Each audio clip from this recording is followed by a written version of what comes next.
While your eyes cry wolf, while your mouth cry. And right here is where the fourth verse gets cut off on the main bootleg version.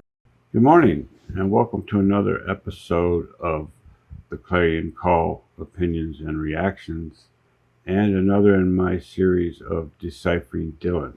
Bob had so many great songs that sometimes they didn't even make it onto his albums. We talked about that with my most recent video about Girl from the Red River Shore, and of course, famously, Blind Willie McTell was another one. But he also had a few songs that were incomplete.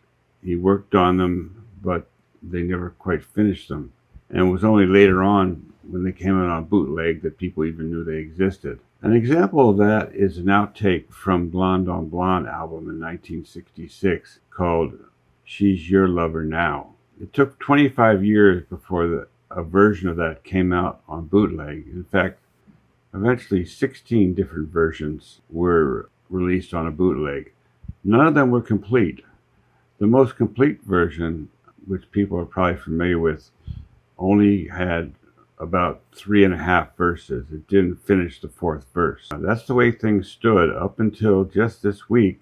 My friend Ant-Man B, and I will put a link to his work, went back and recreated what the song might have sounded like if he had completed all 4 verses. Of course, since it's an incomplete song, no one can say that this is the way Dylan would have completed it. But I think it's interesting just to hear it all together, and he did a really good job with, I guess, AI to blend 3 of the versions on the bootleg together to create one complete version. And it's hard to tell that it's actually been recreated in that way. It's so well done. We're going to play a little of this, and I will be stopping frequently because I have a lot to say about the song. There's a reason probably that he never finished it. It may not be the most perfect song because of its incomplete state lyrically, but there's some real lyrical gems in here that will knock you out.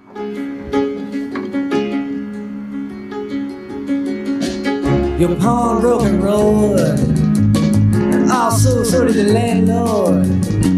It seemed so crazy, wasn't it?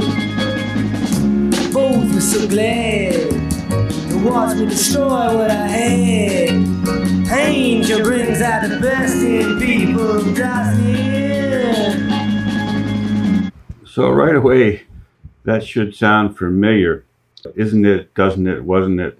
Where have we heard that before? I think it's his most famous song, Like a Rolling Stone.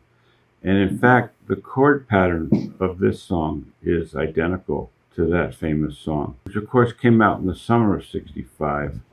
And this one here was recorded in January of '66, so not too long afterwards. That was an extremely busy time in Bob's life. He actually recorded 3 albums in almost a year, starting with Bring It All Back Home, released in April of '65, and then Highway 61 Revisited, I believe was maybe July of '65, and then he started working on Blonde, finished that up, and it was released in May or June of '66. It was a very productive period where he was just turning out brilliant songs. Those 3 albums, I think, are considered 3 of the greatest albums ever recorded, and he did them all in less than 2 years. Pretty amazing. I stopped right there because also that line about pain bringing out the best in people. A typical Dylan sharp, cutting comment. And this song is full of sharpness. It's possibly a sequel to Positively 4th Street, in that he's talking about a relationship that went on the rocks, and he's got a lot to say about the person that he was involved with, which is not necessarily kind. Why didn't you just leave me if you didn't want to stay? Why'd you have to treat me so bad? Did it have to be that way?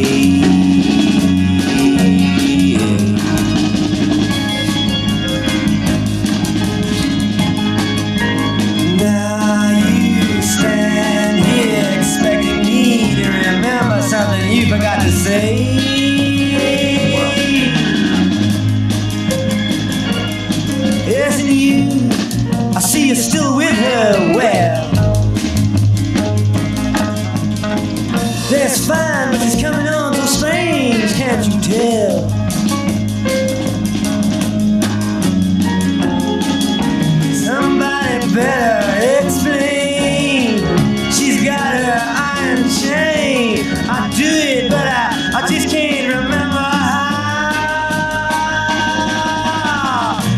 talk to her. She's your lover now. Okay, so we have a three-way relationship going on here, and Bob is addressing not only the lady in the relationship and complaining about perhaps her infidelity, but also he's addressing her new lover and saying, okay, she's your lover now, you deal with her craziness. And so every time in the song when he says you, that's referring back to the second male in the relationship. And who might that be? Well, there's a lot of speculation that the lady perhaps is Edie Sedgwick, who is also thought to be the inspiration of a number of songs, including Like a Rolling Stone. And who was the guy? Well, Edie did end up with Bob's road manager, Bob Newworth. Possibly he's talking to his friend Bob and saying, okay, it's your problem now. But he says some rather cutting things about the second man, which may be why he never finished the project. He just thought it was perhaps too mean, too cutting. As far as Edie goes, she had been a fashion star and a film star with the Andy Warhol group before Dylan met her. Apparently they were both living in the Chelsea Hotel in New York City at the time. Bob had a very active love life going on. He was famously with Joan Baez up until sometime in 65 when he cut that off. Apparently, he also had a relationship with his future wife, Sarah, who was also living in the Chelsea Hotel and became pregnant with his child. And he secretly married her in November of 65. He didn't want to tell Joan and he didn't want to tell Edie. Although he denies that he had a relationship with Edie, it seems the circumstantial evidence is that he probably did. She was very much in love with Bob, by all accounts, and was heartbroken when she found out that he had already secretly married somebody else. Sarah was pregnant, and a couple months after the wedding, she delivered Bob's first son in January of 66. So there was a lot going on in Mr. Dylan's Tangled Up in Blue.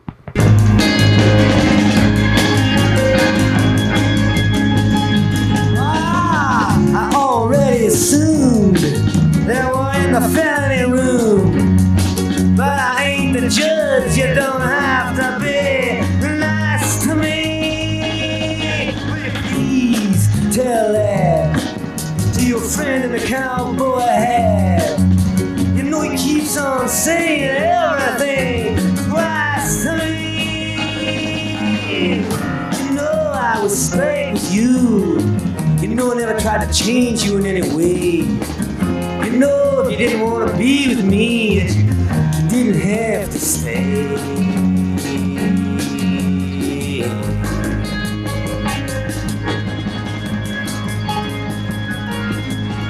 Now you stand here saying you forgive and forget. Honey, what can I say?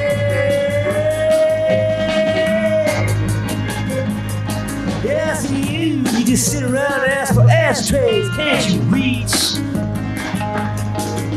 I see you kiss her on the cheek every time she gives a speech. Well, the picture books of the pyramid and the postcards of Billy Kid must everybody bow. You better talk to her about it. You're her lover now.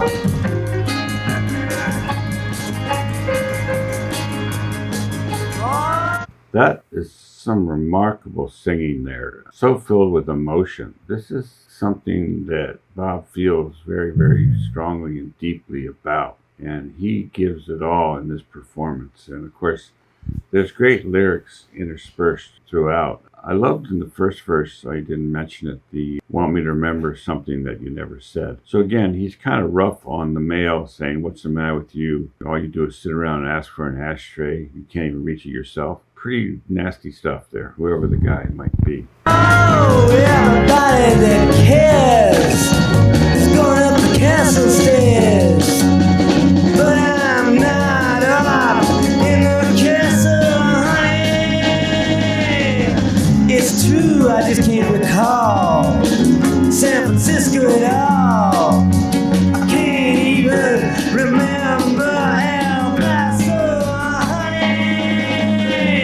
I'm going to break it right in the middle of the verse because I absolutely think that's one of the best lines in the whole song. I can't remember San Francisco. I can't even remember El Paso. Well, you can be darn sure he didn't just pick those cities at random. They were cities that he had some sort of connection with him and the lady. You know darn well he does remember them, but he says, I don't remember them because he wants her to feel that she's forgotten. The bitter Dylan. Never had to be faithful.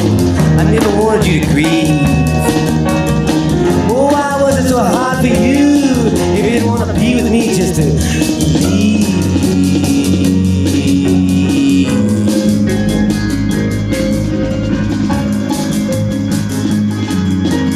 Now you stand here while your fingers go in my sleeve.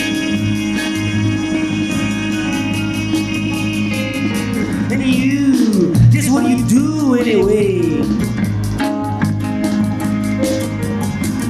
Ain't there nothing you can say?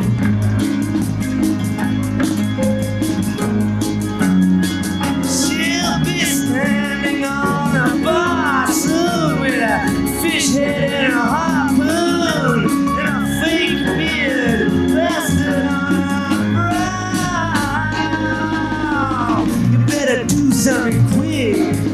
She's your lover now. The woman clearly has emotional issues, and he's saying she's kind of cuckoo, and if you don't do something, she's going to be standing on a bar with a harpoon and a fake beard on her brow. That's how nutty she is. And that does kind of track with Edie because she had all sorts of emotional problems over the years, stemming from a very bleak childhood and dying, unfortunately, way too young at age 28. And drug addiction was a big part of that problem. She got addicted to heroin while in New York City. It looks like Bob kind of washed his hands of her, that she was just too crazy. She was picked up by another fella, probably his friend. She apparently, because she was still in love with him, was coming on to him and put her fingers up his sleeve and told him that she could forgive and forget. It's like she wanted to continue the relationship, but Bob was moving on. Bob was about to get married or was already married. He didn't really want anything to do with it, and he told his friend or the other fella, hey, it's your problem now, buddy. She's your lover now. And yet, he still has a lot of grievances against her for things that happened in the relationship. So it's a mixed up, tangled world, that he still has feelings for her, but his mind is telling him, no, she's too crazy for me. I can't indulge those feelings. And then he's turning to his friend and saying, hey, you deal with this because Oh, I must have fallen into this sadness. Do I look like Charles Atlas? Do you think I still got what you still got, baby? My voice is really warm. It's just that it ain't got no form, but it's just like a dead man's last pistol shot, baby. What an image. A dead man's last pistol shot. In other words, he's dying. He's actually dead. But somehow he gets off a last shot of his gun, which may be of deadly effect to someone else. Turn that into a relationship situation where he's wiped out by this relationship. He's practically dead from it, but he's getting off one more shot before he goes. Oh, your mouth used to be so naked, your eyes used to be so blue, your hurts used to be so nameless, and your tears used to be so few.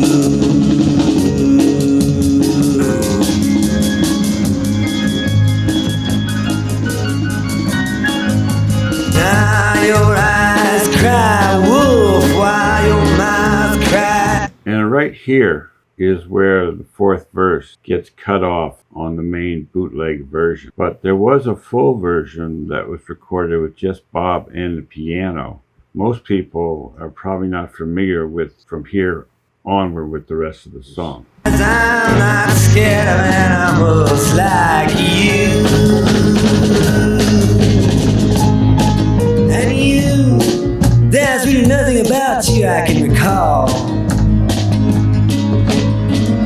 I just saw you that one time and you were just there, that's all. But I've already been kissed. I'm not gonna get into this. I couldn't make it anyhow. You do it for me. You love her now.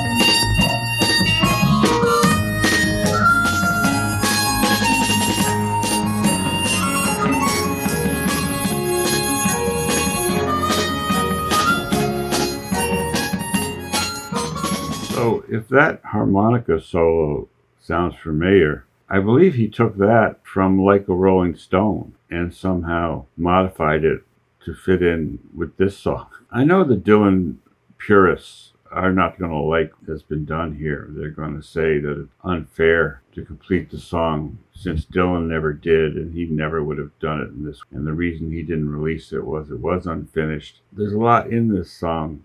And if they release it on Bootleg with a fourth verse as well, I guess it's fair game to put it back together, even though we realize it's not exactly what Dylan would have done if he had had time to finish the song. But why didn't he finish the song? Well, for one thing, it's very cruel towards that second man who he says, hey, I don't even remember you, you were nothing, you were just there. And if in fact that was a reference to his employee and friend, it was pretty unkind. And then, of course, he may have felt that it was a little bit unfair to Edie, who was in fact in love with him, and he may have had second thoughts as her condition deteriorated of being so brutally mean, I guess. In any case, he was having a lot of trouble with the early recording sessions for Blonde on Blonde. They were in New York City, as I say, in November 65 and then again in January. On this particular song, he spent 13 hours working on it and never could get it the way he wanted. And of all the songs he recorded in those sessions in New York, he only kept one for the album. That was the song Sooner or Later, One of Us Must Know, which many people feel was about the same subject matter as this song here. So maybe he felt when he got that one done that he kind of covered that issue of that relationship. Later on in the spring, they moved the recording down to Nashville with a different set of musicians. And there everything went really well, and he was able to complete the album rather quickly. It's kind of fun to recapture the young Dylan, see the talent just burst out of him back then, those times, 65, 66. And even though he never finished the song, I think there's a lot in here are worthy of preserving.